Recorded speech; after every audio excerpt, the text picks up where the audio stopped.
has been having a little issues internally when it comes to meeting the revenue that they promised PlayStation to have when they were first acquired. Now the question happens, what happens if they don't meet those standards? But before we get into that, make sure you guys like, comment, and subscribe. And also, after you're done watching this video, watch another video. It helps so much, and it tells the algorithm that you want other people to watch the video. Remember, subscribing is free. So Bungie is in a little bit of a bad space right now when it comes to them and their entire company. And it's not only their entire company, but retaining complete control of the company. IGN recently wrote, as it currently stands, Bungie is on paper a fully independent of Sony, but is a board of directors has been divided since the takeover of July 2020. Among its current members are PlayStation Studios head Herman Hulst, Sony Senior VP Eric Lempel, I hope I'm pronouncing that right, Bungie co-founder Jason Jones, Bungie CTO Luis Villegas, and Bungie CEO Pete Parsons. So yeah, as you can see, the board is kind of really divided, and it's kind of 50-50 right now when it comes to who says what in the company. The board as a whole is split between Sony and Bungie representatives, with Parsons serving as a tiebreaker vote. But speaking to IGN under condition of anomaly, multiple current and former Bungie employees described a department meeting that took place shortly after the layoffs, in which leaders hinted that this shared power may not last forever. Sony did not respond to IGN's request. Bungie declined to comment as well. While the exact details of Sony's deal to acquire Bungie remain unknown to the public or to employees, sources say they were told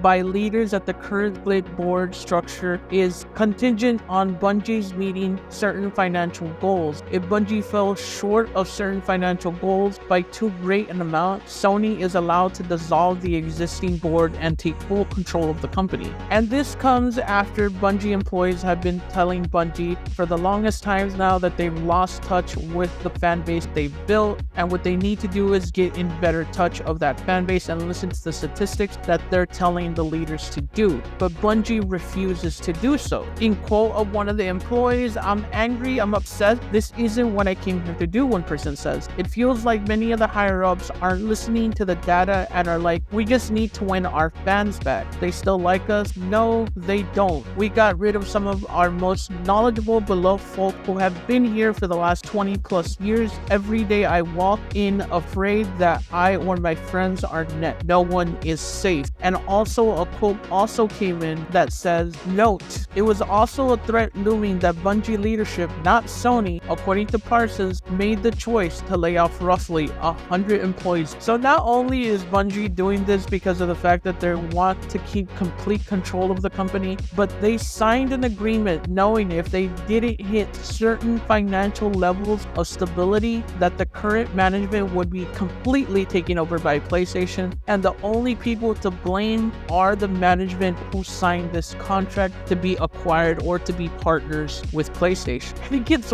worse. Like, the thing is that the news just keeps getting worse when it comes to Bungie, and I kind of hope that they lose their leadership. Along with the recent layoffs, this has resulted in massive decay in morale within the company. According to IGN sources, one of whom told us that the mood within the studio has been soul-crushing over the last month, and it doesn't sound like the management is making any significant efforts towards improving the atmosphere. According to those still with the company, employee frustration and sadness in the days and weeks following the layoffs was met with a surprising amount of indifference or even outright flippancy or hostility from management. Several people we spoke to told us that leaders had reiterated across multiple meetings that they don't guarantee there won't be more layoffs, with two specifically confirming previous reports that Chief People Officer Holly, I don't know how to pronounce that last name, I'm gonna try my best, I'm sorry Holly, Barbacolby, outright stating that layoffs were a lever to the company would pull again. "We know we need Final Shape to do well," one source told IGN, "and the feeling at the studio is that if it doesn't, we're definitely looking at more layoffs." And not only did they fire people, but they also did this as well. Other cost-cutting measures recently include a studio-wide hiring, freezing, reducing travel budgets, elimination of holiday bonuses, delaying its week-long company